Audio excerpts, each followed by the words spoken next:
Hi everyone.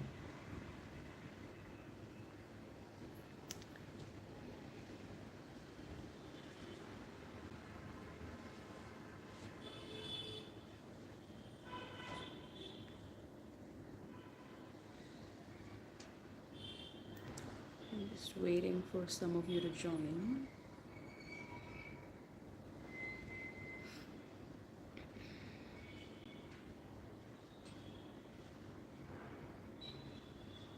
Oh yay. Hi Ankusha. I know Ankusha has some pretty awesome questions to be asking. Hi Pallavi.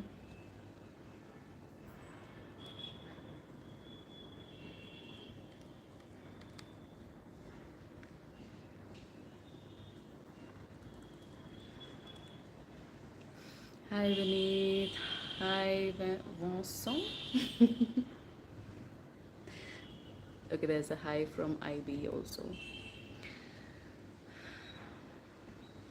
Okay, Ankusha, go ahead. Ask your first question.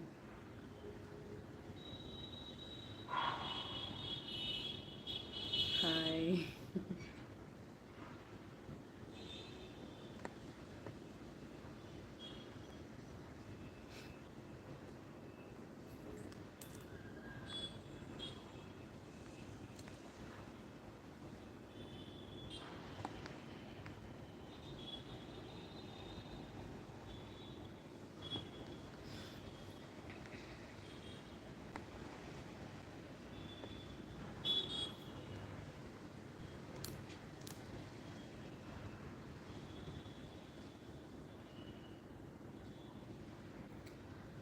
Okay.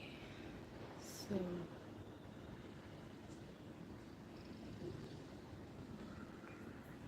here we go. So Ankusha is asking, could you please talk on inner joy and ways to bring it in is irrespective of everything? Mm, I don't think anyone is always an inner joy. I think it's a very, very high, unrealistic expectation that we have from spirituality. Um, I think for most people, you think that spiritual people are more happy than other people because when they are meditating, they're usually facing all that inner, noise and the pain and the distractions. So their threshold is much higher. When I'm in groups, also people are always like, "How are you this patient? And why did this not irritate you and stuff?" And I'm like, "It didn't." But it doesn't mean that I don't judge people. Doesn't mean that I don't. Feel angry or irritated or bored. It doesn't mean that it doesn't happen. It's just that the threshold changes. Yes, you will still feel upset. Um, the inner, I wouldn't really call it joy. Some people do experience it like that. Not everyone. But there is this deep inner state of this connection with this unchanging part of yourself that eventually comes in when you have a long enough practice. So I wouldn't really give a specific suggestion to this one in particular, other than keep up your daily super boring spiritual practice. It will eventually happen. Um, just as my teacher says, just say yes to everything. Not that you say yes to everyone who's trying to abuse you or hurt you or use you. No, but say yes to everything in life that you cannot change. If you observe your upsets and your disturbances only come because you don't like where you are at life, you don't like where life is at, and you don't like other people. Basically, it's just a dislike, right? So when you start feeling this dislike, just remind yourself, okay, this is the way it is, and I have a choice whether I want to um, be dragged through life kicking and screaming, or whether I choose to surrender and, make the most of what life is offering me. Like if life hands you lemons, right? Make lemonade. So, second question. Why at a point everything becomes mundane, and does it have to be a stage in spiritual life? Of course, most of life is mundane. And if you can't handle mundane, then how can you handle excitement, right? Um, Everything goes in cycles, so you will experience excitement and then you'll experience mundane. Is just, you're here to experience. So mundane is part of that experience as well. It's not just in spiritual life, it happens in everybody's life. So it's common. It's life. Oh, good one. Is it important to have a guru in life? No. In life, no. it's, it's not important to have anything. But if you want to grow spiritually, yes, I do believe you need a guru in most cases. Because we all have our blind spots, you know. How are you going to move past your blind spots, the spots that you cannot see, you know? You need someone who can see more than you. So it doesn't necessarily have to be a guru, you know. Life can be your teacher. But if you do find, and these are rare, we live in Kali Yuga where it is written that, you'll have a spate of fake gurus. So it is hard to find someone genuine.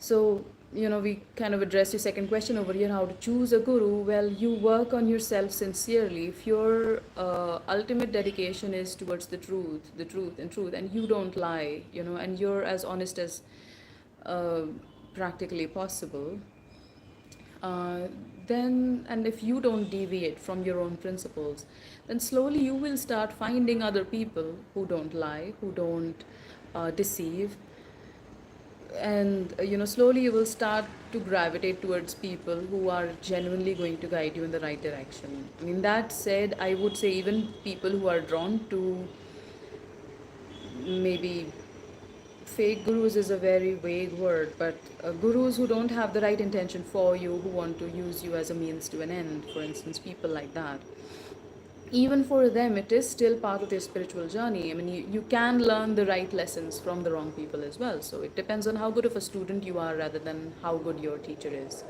Because, I mean, I've had students as well, after a great session coming back and asking me questions, and I'm like, that is not at all what I meant, and that is not what you were supposed to take away from this.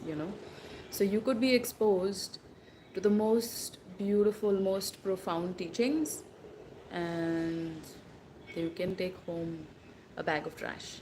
So the question is not how good a teacher can you find. The question is how good a student can you be. Because if you are the perfect student, then like Newton, you can learn from an apple. You can learn from an ant. You can learn from a butterfly or a rat. You can learn from everything. Life is a great teacher.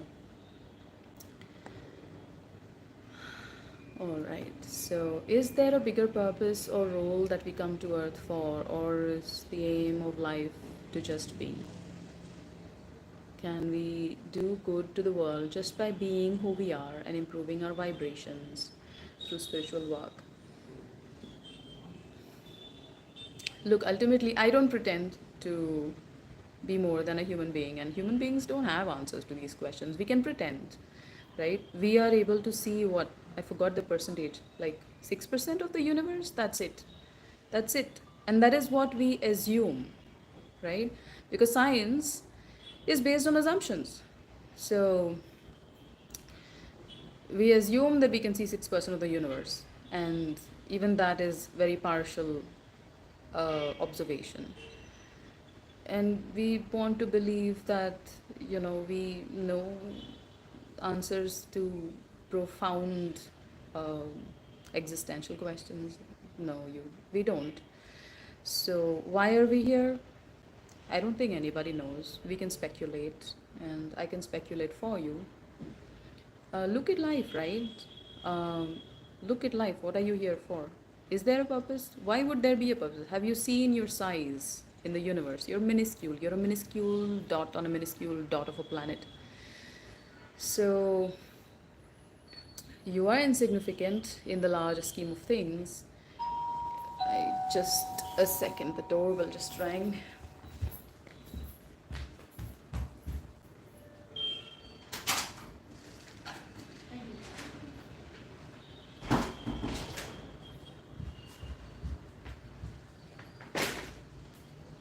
All right, sorry.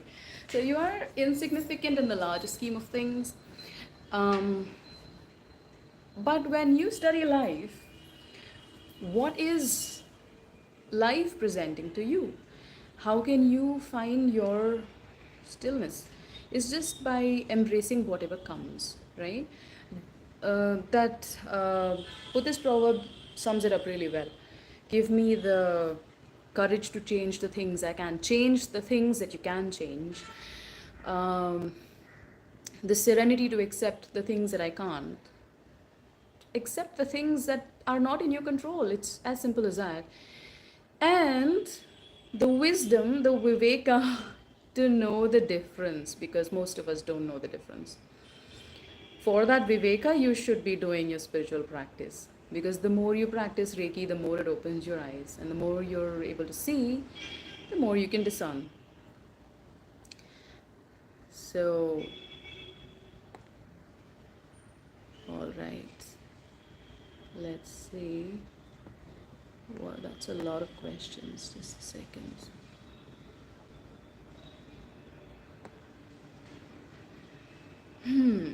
Okay. So, in being who we are and improving ourselves, aren't we doing good? Yeah, I mean, you are the change, right? I keep repeating this to a lot of people.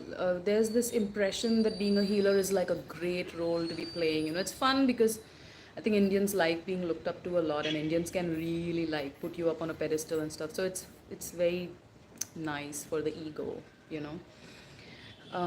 But I don't see a healer's role as being anything superior to that of a sweeper. We saw the value of that in COVID, you know, or a person who takes the trash, or an engineer for that matter, stuck in a boring, dull, day to day, mundane job, you know. Not that all engineers are, you get the point. You know, so no, we all have our role in the universe, and to imagine that we can make a change, you are not the one making a change. You know, you can do a lot of things, and in the end realize that nothing has really changed. But when you work on yourself, when you become the change, your existence will start to change things. um, there are things that you can witness. I don't want to go into details like stories and stuff, but there are so many situations I've seen, where a friend or someone I know, you know, shared a problem and it disturbed me, and then I just went home and I dealt with my own disturbance because I was feeling helpless or whatever. So I sat down and meditated and resolved that. And the next morning, I speak to them and I realize that their, you know, long-standing pain disappeared, or their issue, in a couple of cases it was relationships and stuff, was resolved right about the time that I was meditating. So your in these cases it was my luck, I found out. But there's so many things that you change just by existing, you know, and you'll never find out. So be the change. Being a healer is just a role that, you know, life puts you in if required. Doesn't make you superior to anyone. um, what is the effect of daan as money, say to a charitable trust? Effects on the giver and the person received. Personally, I'm not a big fan of any kind of donation where you don't know where the money is going. A lot of the big organizations are just tax havens. I mean, you know, created to save tax. And I mean, we have seen even in trusted situations, people do cheat. So it's written very clearly in the scriptures. I've been told, I haven't read them, that if you donate to the wrong causes, um, it's not going to get you any results, right? So where who are you sponsoring, basically? You know, how much can you trust them? That's a very important question. Give it to the people that do matter. There's plenty of needy people around us. We don't have to go and make big donations to people that, um, you're not pretending. There are some organizations you can trust. You usually find out through your connections. Go ahead and help them out. Help out the people, the poor people around you that are stuck with big hospital bills and don't know what to do with it. You know, there's always, or some maid's child who's not able to study further. Like if you want to help people, there's plenty of people around you. You don't have to go to big organizations that you don't know how how they function. And yes, very important to keep it quiet. You know, I find it very funny when I go to all these ashrams and stuff, and I find it donated by so and so, and I'm like, why are you announcing this to the world? Keep it quiet. You don't have to let the whole world know. And definitely don't be posting it on social media. I mean, then it's not a donation at all. It's just self-publicity. Um, do we have to wear something on the forehead during the period times as well? Yes. I mean, ideally, you don't leave your home at all, right? You stay home, in which case you don't need it. But if you're stepping out, yes. Ideally, don't use the blessed ones. You have the ones that are like from temples or from your own puja. Don't use those. Can mud utensils be used in puja? Yes, absolutely. Don't use steel and don't use iron. Definitely not steel and iron. These two bring shani energies, laziness, lethargy, and all of that. Don't do that. Can akshata, sandalwood powder, plastic? See, plastic is not ideal. Of course, manage with whatever you can, but ideally not. No plastic, no steel, no iron in the puja room. You do get lovely brass things even on Amazon, so go ahead. How important is healing the past? Forgiving inner child, healing patterns, beliefs that we carry from our parents in the journey. Well, it's pretty important if you want to be free. We are largely just slaves, okay? We are slaves to our patterns, we're slaves to our desires. Think of your favorite food right now, right? And maybe you've had your meal, you've eaten enough, you're not hungry. You're not exactly so full that you can't have another bite, but you've filled your stomach, you're done with your meal, and then you see your favorite food in front of you. Can you resist it? And if the answer is no, then you're enslaved because your body does not need this, your tongue does. So you're slave to your tongue. And there are so many patterns like this. If anybody indulging in emotional eating, you're a slave, to your faulty upbringing where your mom probably stuffed food in your face every time you were upset. So now you're still continuing that pattern when it has never served you, but it's certainly not serving you now, right? It's probably actively hurting you. So there's lots of patterns like that. But specifically working towards inner child, specifically working towards any of these things, I'm not a big fan of. I've found it to be extremely inefficient because you don't know if the inner child healing is the one coming up for healing right now. If you haven't started serious self-work on yourself, then maybe, a little focused work here and there can bring up things, but the most powerful way to bring it is to just do regular therapy where your therapist is capable of handling these things and you're talking about the things that affect you now. And when you work with those, you will find the present is the most powerful doorway into the past. So when you work with the present, if your therapist is skilled enough, you will realize, oh, okay, so the root of this lies in my inner child issues or in a past life or in the ancestry, and then you can work with that. So that is much faster, much more effective, and the effects are much more long lasting. Okay. When we are concentrating on healing the past, are we not being fully present in the moment? Yes, of course you're not being fully present in the moment. You're going into the past, but then you're not fully present anyway. If you need to go and heal the past, it means you're stuck in the past, and that's what you're releasing. So think of it like this, right? Suppose you're walking freely, right? And then your dress gets caught in a hook. Now you're like, Ashwita, how can I move forward if I'm going to turn backwards? Well, you have to turn back, release the dress from the hook, and then move on, unless you want to walk around with a torn dress. If you really force your way forward, you're just going to end up with torn clothes. So if you want to fix that, you have to go to the past. So in these specific instances, going into the past can set you free. It's not always the case. Like if you start walking backwards, you're not going to go forwards. But yes, when you go back specifically to address things where you're stuck, then you go to the past, release it, and then you can be present more effectively.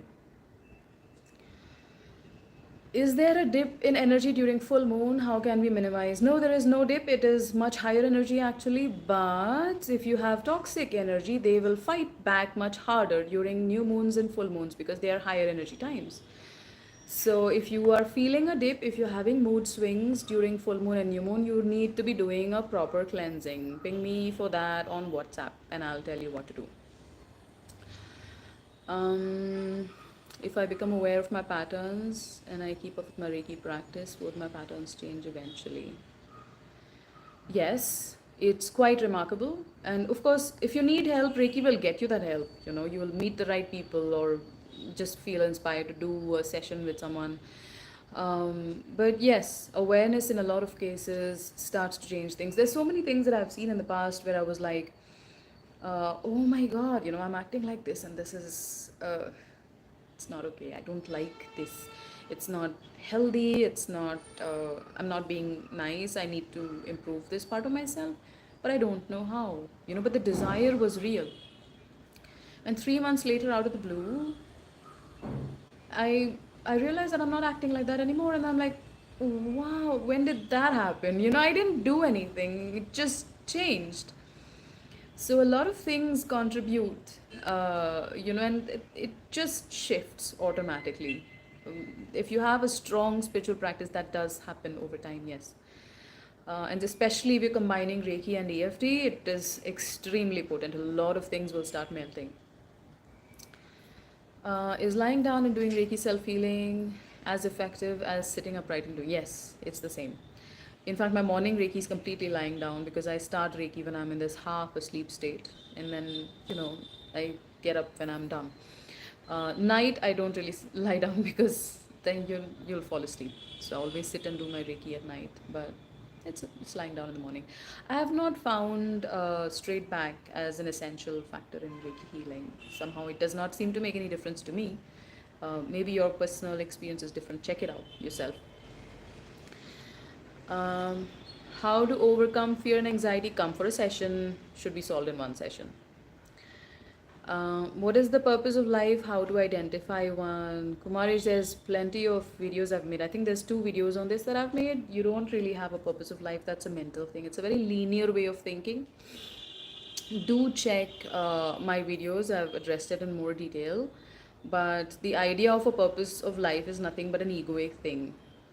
The purpose of your life is to deal with the present moment as um, well, with as much presence as you can. I'm repeating presence so many times, but just be as present as you can in this moment. That is your purpose. Your purpose is being covered in the present all the time. So everything that life throws at you, deal with it. That's the purpose.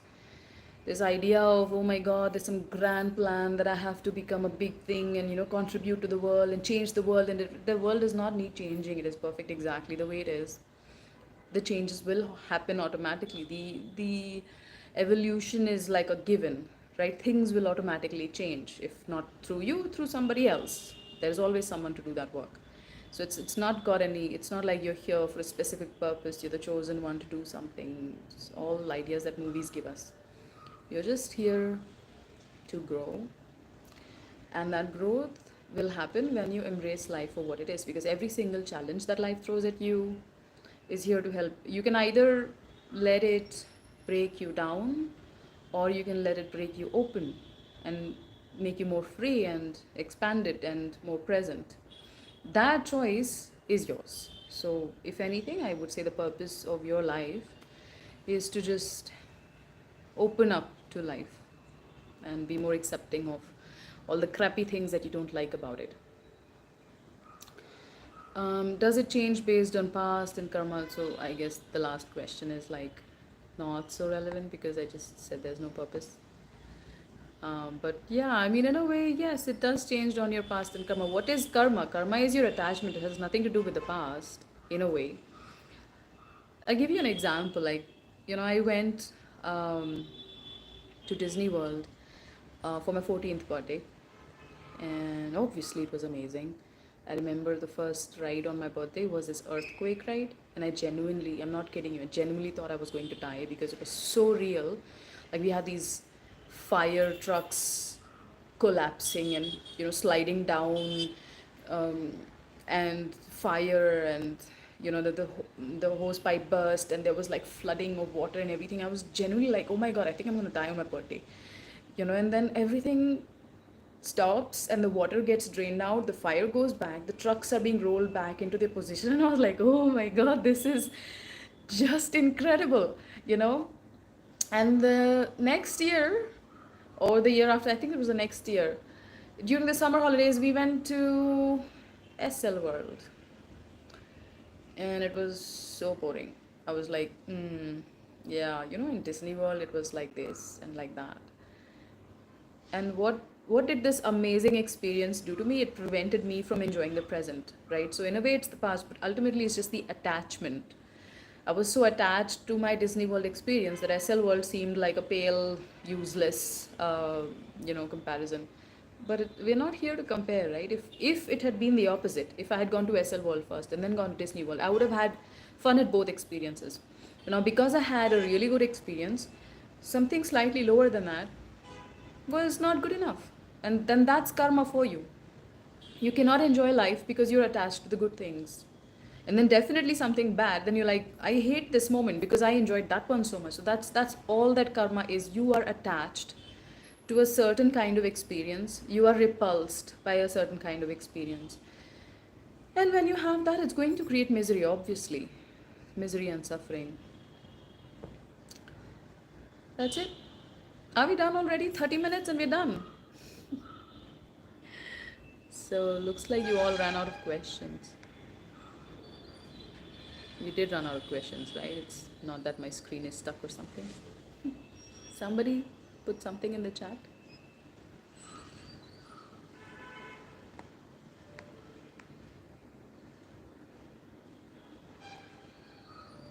Yeah, I guess I can't see any more messages from you guys. All right then. So, are we done for today?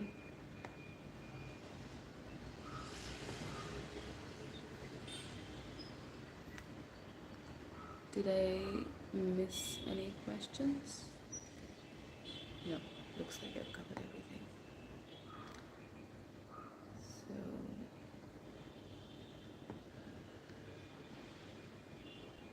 all right then, guys. I guess. Okay, here's a question. Even as adults, are we entitled? Are we entitled to obey our parents and live our life according to their wishes? Why would you be? I know this is something Indian parents take for granted, but no. A bird will push its baby out of the nest.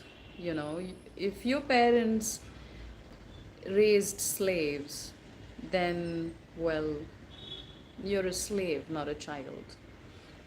But if they did a good job, they help you become independent, and they teach you how to think for yourself. They teach you how to think. They teach you rational thinking. They teach you learning to tune into your intuition. This is what good parenting is supposed to do, okay?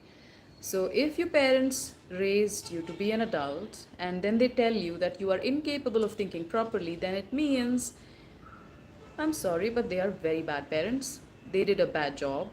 If you can't think clearly as an adult, make your own decisions, then your parents are certainly not capable of telling you what to do because they are bad parents.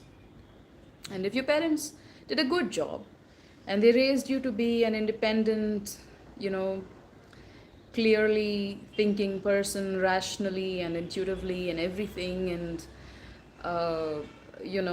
taking into account the opinions or the views of people, other people that are also sensible and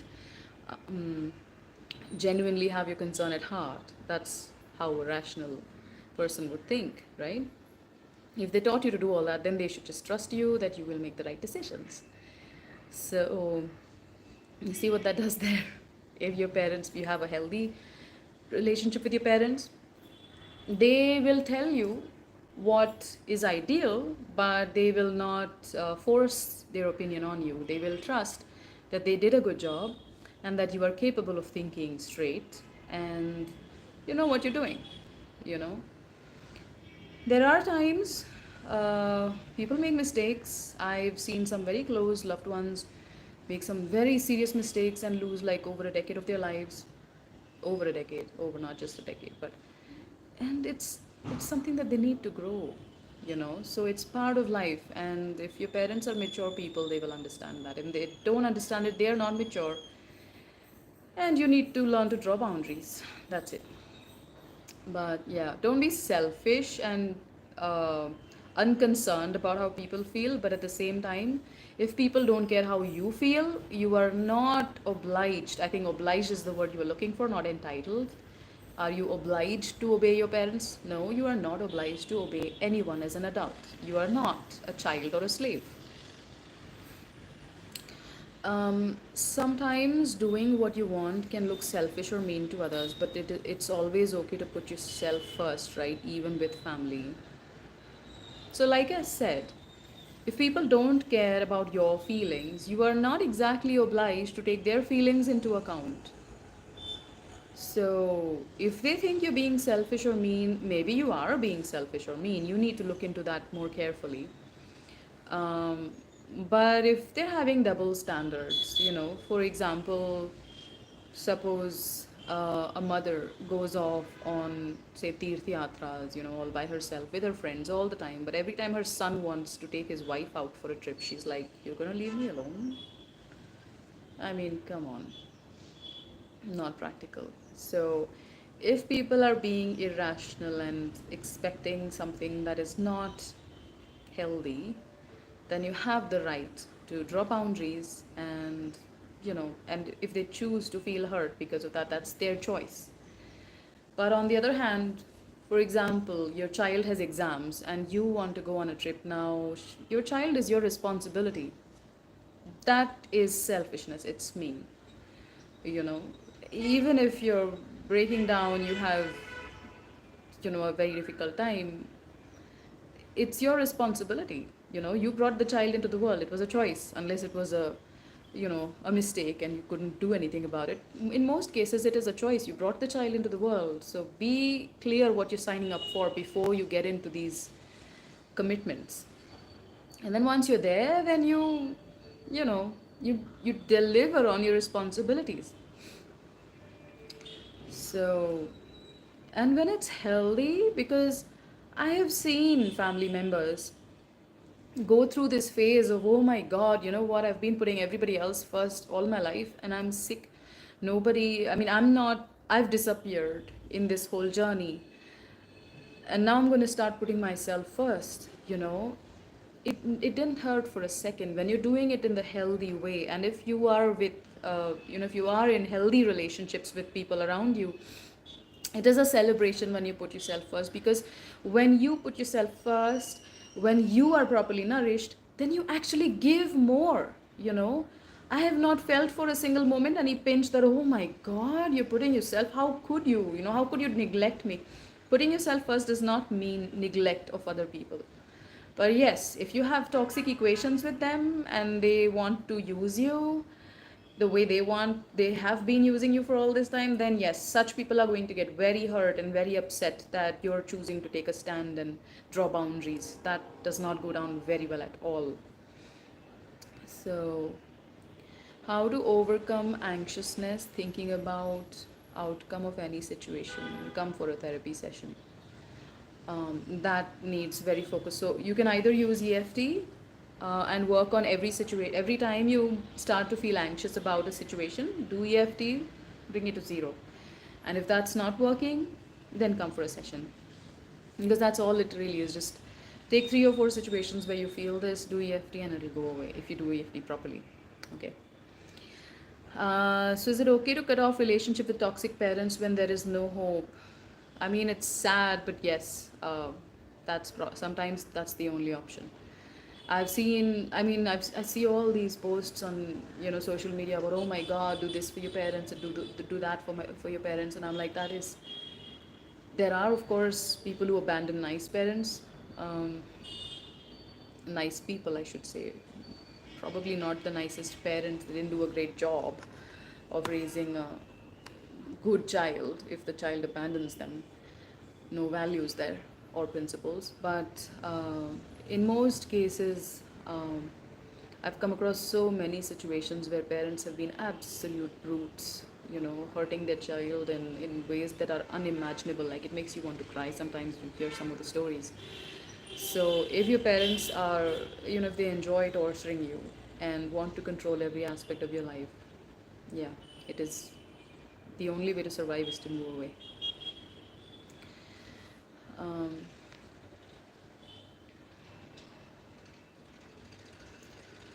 Ankusha, your message I think got prematurely sent. Last 3 to 4 questions. You think, is aluminum good for storing puja samagri?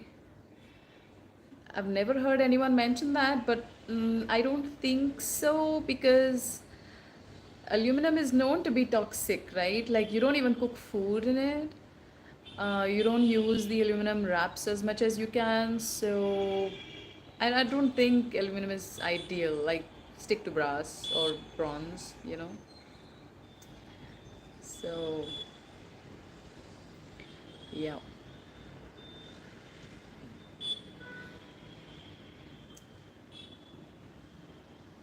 What else?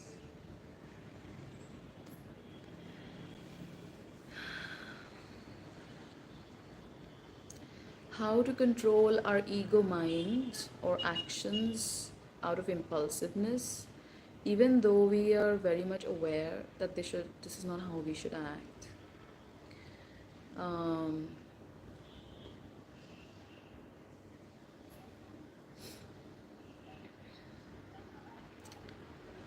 See, impulsive actions are nothing but programmed behavior. So, again, it's just about EFT. Go deep into a specific situation where you acted like that. Go deep into what you were feeling, exactly what you were feeling, EFT it, and it'll go. It's just as simple as that. So, um, it needs you to go deep enough though. So if you don't do that, then you will still be impulsive. Ultimately, it's always just some sort of fear, or because fear is the one that causes the fastest response. If there's a danger, if your body perceives danger in some way, you're going to do things without even realizing that you've done it, and you're like, oh my God, should not have said that. So look very deeply at what you're really afraid of, and yeah, that's mainly what it is. What are you afraid of? um, Apart from that, it's just awareness. There is a cycle. The initial portion, when you start to become aware, okay, this is what I'm doing wrong. it, it's very funny, because initially you will start to become aware that you did something wrong after you've done it, and after a little bit of time you start to become aware when you're doing it. Now that's the most funny phase, because you can see that you're screwing up, but you're doing it anyway, and you're like, oh, stop, just stop, but you can't. Like, it's not stopping. You're not stopping to speak, or you're not stopping to do, like, oh my God, please stop, I see what I'm doing, but you can't. The compulsion is still strong. And then slowly, as you keep witnessing more and more, you'll reach a point where you're like, oh, I'm about to say this or do this, and oh no, I'm not. I'm going to choose not to do it. And then eventually it just disappears, and you don't have that desire or compulsion anymore. It does take a few months though to go through that whole thing. EFT will make it much, much faster if you do it well. What is your view on narcissism? Do you think it can be cured? No, I don't believe it can be cured.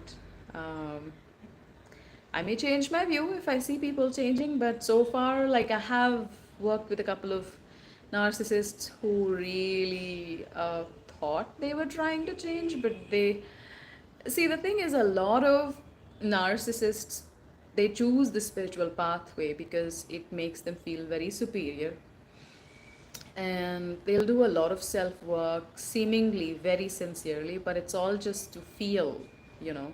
So they kind of just go in circles, and they'll do all this self work but come back and be the exact same person. They'll use all their spiritual knowledge to justify hurting other people, or do immoral things. Otherwise they're just like, they use the scriptures, they use the knowledge, they use the tools to serve them rather than to be free. So for a long time I thought that, it's very common to hear this, hurt people, and I believed that for a long time. For a long time as a therapist, I genuinely believed that people are just wounded, and if I love them enough, they will be different. Um, and then I learned the hard way, very painfully, that it's not actually like that. And when you look carefully, you will find that people have had very traumatic childhoods, but they still grew up to be very kind, very soft, and gentle people who don't hurt anyone. And if they do hurt, it's not like nobody hurts anyone at all. But if they do hurt people by mistake, not deliberately, but if they do hurt people, then they feel bad about it, genuinely bad, not show off bad. Narcissists are very good at making you think that they're feeling bad, but they're not actually not feeling bad at all. So, um, so yeah, you know, they genuinely feel bad. And what I've seen is you can temporarily take on narcissistic behaviors if you are surrounded by them, and if there's no other way to cope. Like sometimes you do take on, because I've come across multiple cases, where the victims of narcissists were reading up on narcissism and asking me, am I a narcissist because I'm doing this and this and this. But the thing is, a narcissist is not likely to be asking those questions. Even if they find out that they're narcissists, most of them kind of secretly kind of feel good. And I mean, the moment you do this self work, they're completely different people, and they don't actually hurt anyone, right? Like if you poke a wounded animal, it will also try to bite you, even though it's not basically its nature. So sometimes that can happen with the victims of narcissists, that for a temporary phase, they are hurting back, not random people, mind you. So if you're hurting people that don't hurt you, then you are probably a narcissist. But if you're just hurting back the person that's victimizing you in order to protect yourself, then that's probably just part of the, you know, traumatic experience. And of course, so that temporary phase of narcissism can be cured. It'll completely disappear once you do your self work. But otherwise, I doubt it. I mean, everything is possible. I'm sure there must be somebody in the world who's like, I realize this, I genuinely think this is not okay, and I want to work at it for real. And I'm sure they can get out of it. But the large majority don't actually want to change. So, oh, interesting. Why do people cheat and lie? I don't think we can put it in one blanket category. This is why people cheat and lie. And honestly, I don't think I would even bother analyzing. If you were asking me, why do I cheat and lie in this circumstance, and that kind of question would make sense. Why do you cheat and lie? I mean, it's not like you never cheat or never lie. Look at your own motivations. Why am I lying? Why am I cheating? Like, even for me, I realized that my core um, pathway was about pursuing the truth with a capital T, right? And I was like, if I'm chasing the truth, I can't be lying, you know? So I've minimized it to the extent possible. There is still some level of it, the bare minimum. There are some situations where you can't be completely honest, and there you do the best you can, but you minimize it. But yeah, as far as analyzing other people, I don't do it much. I mean, I see what I see. We can see quite a lot with some people. And it's just, okay, I see what I see, but I don't usually spend time analyzing what other people do and why they do it, unless there's a direct threat for myself, where the analysis would be more about how can I protect myself rather than why. This why business is nothing but the ego. The ego likes, the mind loves stories. You want to analyze and come up with theories, and then the next day you'll have another theory, and the next day you'll have another theory, and mind loves playing with stories. It's just that stories don't bring about healing at all. Liberation from stories, on the other hand, very effective. um, what is the best way to come out of narcissist abuse and trauma? You leave. Actually, so I'd asked a healer once, um, is there any way to survive a relationship with a narcissist? And this is a person who has had relationship counseling experience for like 20 plus, yeah, 25 years at that point. And he looked at me and he said, Ashwita, turn around, run as fast as you can. And it was just so powerful to hear that in that moment, you know. So, no, because they're very sensitive to your weaknesses. They will find a weakness and they will exploit it.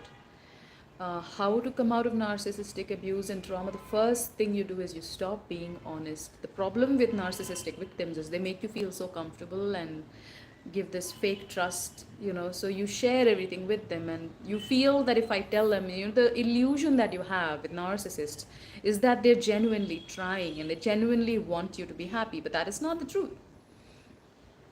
So the first thing is to realize this person does not have my best interests at heart. Everything that I say can and will be used against me. So when you start to realize that and then you start to work on it, you will not have the incentive to be that honest anymore. Stop sharing your mind. Stop, verbalizing everything that you feel. Definitely never share what you're feeling with them. And to whatever extent possible, stop sharing what you're doing, about your life and stuff. Like I said, everything that will be used against you. So don't give them ammunition, Stop being honest. We've seen narcissists crumble because they just don't know what to do to hurt you anymore, especially if you're doing solid self work and changing. Then they're just confused because okay, I don't know how to affect you anymore. I don't know how to hurt you anymore, use you, manipulate you anymore, because they don't know who you are anymore. So just work on serious self change, get serious about your spiritual practice. Don't miss it no matter how low you're feeling, and do therapy sessions. You need it. You need another person to tell you that you're not a piece of shit, and that helps a lot. You can't usually come up to that realization on your own. Some people do. I have come across some people who've survived narcissistic abuse, eh, like a star. Like, I have come across one or two people like that, but it's relatively rare. um, how effective is Reiki in healing trauma stored in the body? Reiki is not ideal for trauma healing. That said, it creates the best setting. Like, if you are doing Reiki practice regularly, you are the perfect client. You're amazing to work with. Your trauma will, like, it is the most easy to work with and remove. So you're a very, very good client. Everything is easy and effortless and, direct. But simply Reiki for trauma healing, not enough. You do need a therapy session. You do need an external influence, because, I mean, can a doctor, no matter how good a surgeon he is, can he operate on himself? It's not practical. You can't, like I said, you have your blind spots. There are things you cannot see. There are things that you have taken for granted that are total lies, we've all grown up with certain conditioning that we've taken that for granted, and we've never questioned it. So you can't see through your own blind spots. So you do need help. In general, EFT and Reiki, that combination, because Reiki helps you open your eyes so deeply that it makes EFT tremendously effective. So if you're doing that combination and if you're doing EFT properly, Together, it eliminates the need for a therapist to a very large extent. But there are still situations where you will need help. We have to stop looking at help as a, oh my god, I got therapy, there's something wrong with me, I'm a mental case. No, you're not. It's like, come on. So, um, I have some posture issues from childhood trauma. I have mostly healed and moved on, but still, no matter what, my posture doesn't seem to correct. Should I combine other practices too? Anything related to the body, you should be including something related to the body, like some deep Iyengar yoga can help a lot. Yoga, when done right, like, we've cried in yoga sessions because sometimes something gets triggered when you're holding a pose and then you're like, oh my god, and something is getting released and you'll end up crying. So a good yoga teacher, amazing stuff. I know somebody who does like amazing restorative yoga, so just ping me on WhatsApp and I'll send you the details if you want. It's weird timings because he's in Malaysia, but he's the best I found.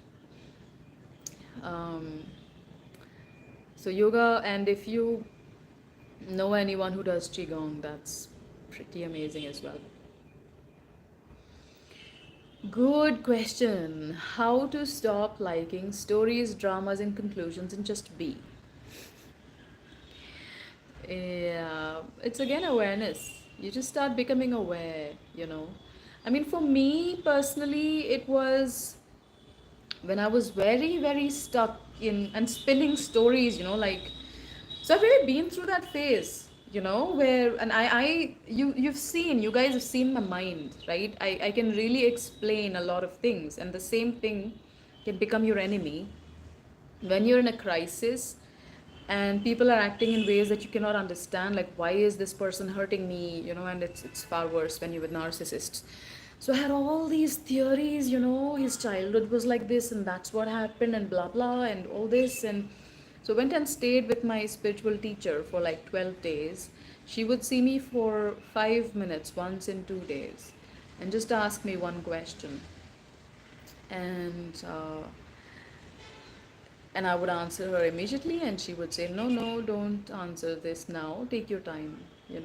And by evening I have the answer. I'm like, yes, I know why this is happening. So, and then I will write the answer and put it in the question box in the meditation hall. Next morning I have another answer. By evening I have another answer, and then I meet her the next morning and I have another answer. So this cycle went on for 3 or 4 times, and then she was like, do you see what's happening over here? You have a new theory every 12 hours. And I mean, the force of that was so extreme. It just, for me, I was like, wow, I really cannot trust my mind, can I?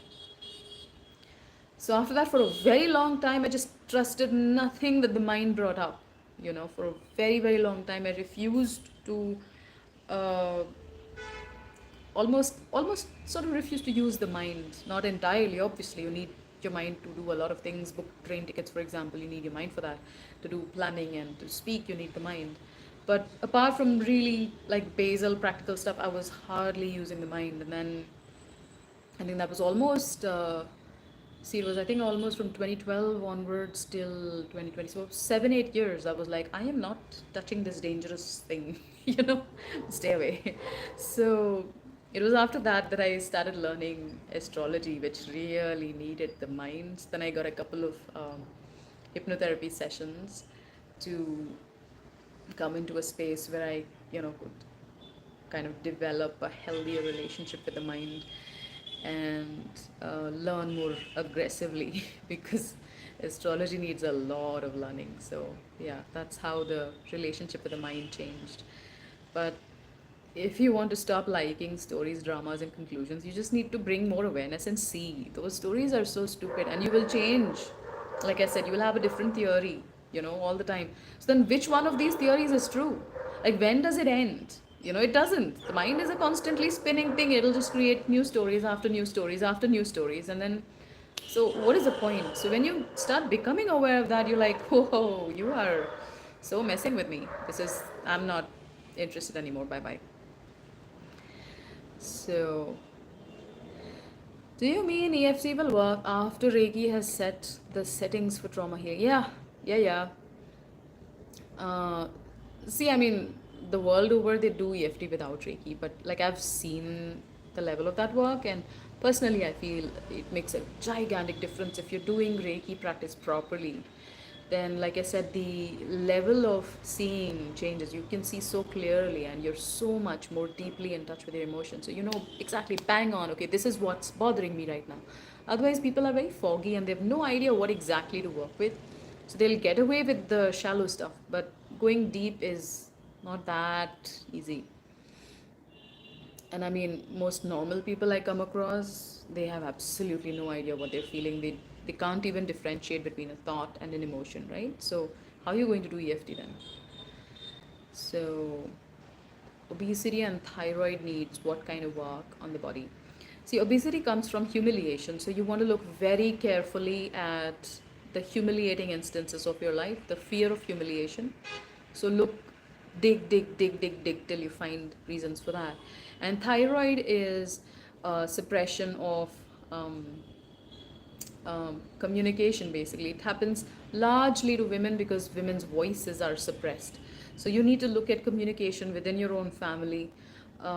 Remember the times when your voice was suppressed, and then you know EFT that and the feelings associated with that. You know, why are you afraid of expressing yourself, speaking up and expressing what you need, stuff like that. It will help to heal a lot from that perspective.